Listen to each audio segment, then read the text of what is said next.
Gentleman yields back. Chair recognizes the gentleman from Tennessee, Mr. Cohen. Thank you, sir. Mr. Director Peters, thank you for coming. But before I talk to you, I'd like to just reflect a few of my thoughts about Chairman Jackson Lee. We sat together for nearly the entire 18 years I've been here, side by side in Judiciary Committee. She came to Memphis for a hearing. We had a field hearing and supported me. And I went to Houston and supported her.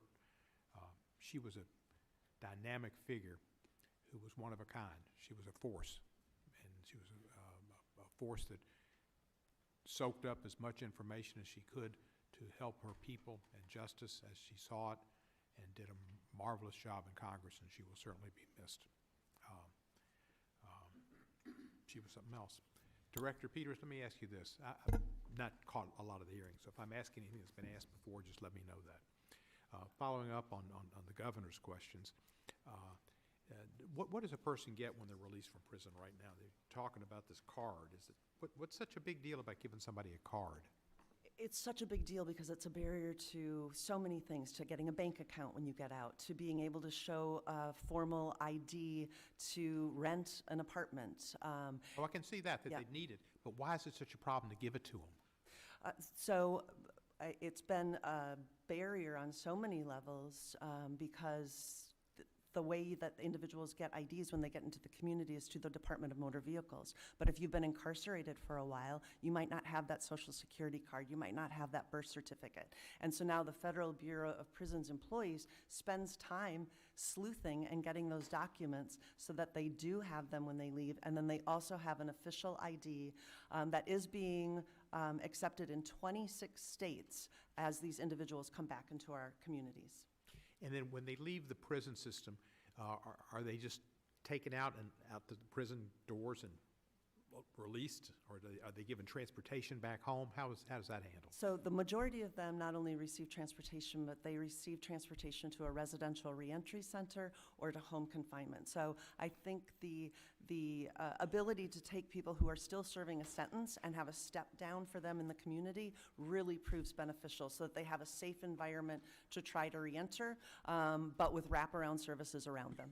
Once they leave the Bureau of Prisons and they go to these programs which are available to them, Bureau of Prisons is totally out. Y'all don't have any, you don't give them any money to have an opportunity to buy some things when they get out, or any credits? We encourage people to save money on their account for reentry purposes, and but when they're in the residential reentry center or on home confinement, they're still sentenced to the Bureau, so they're still under our custody, which is why it's a great step down. It isn't until their sentence expires that then we hand them off to pretrial for supervision.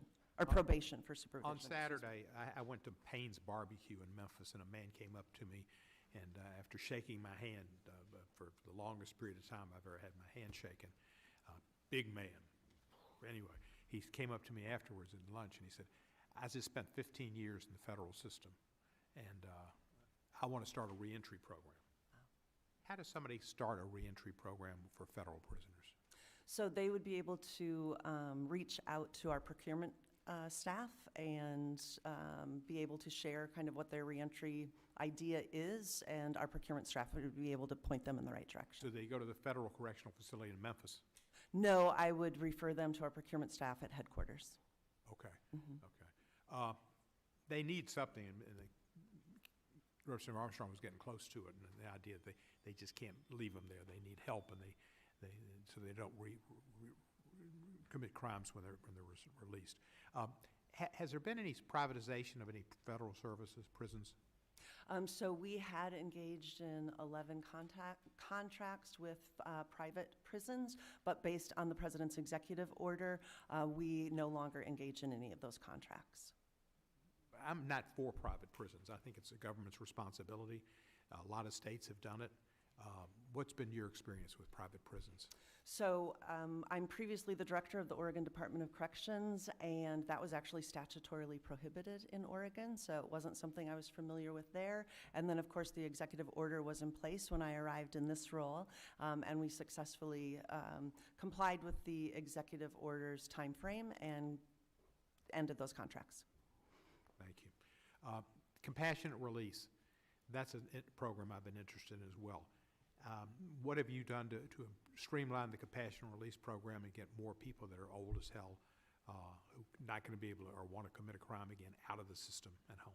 Gentleman's time's expired, but you may answer the question.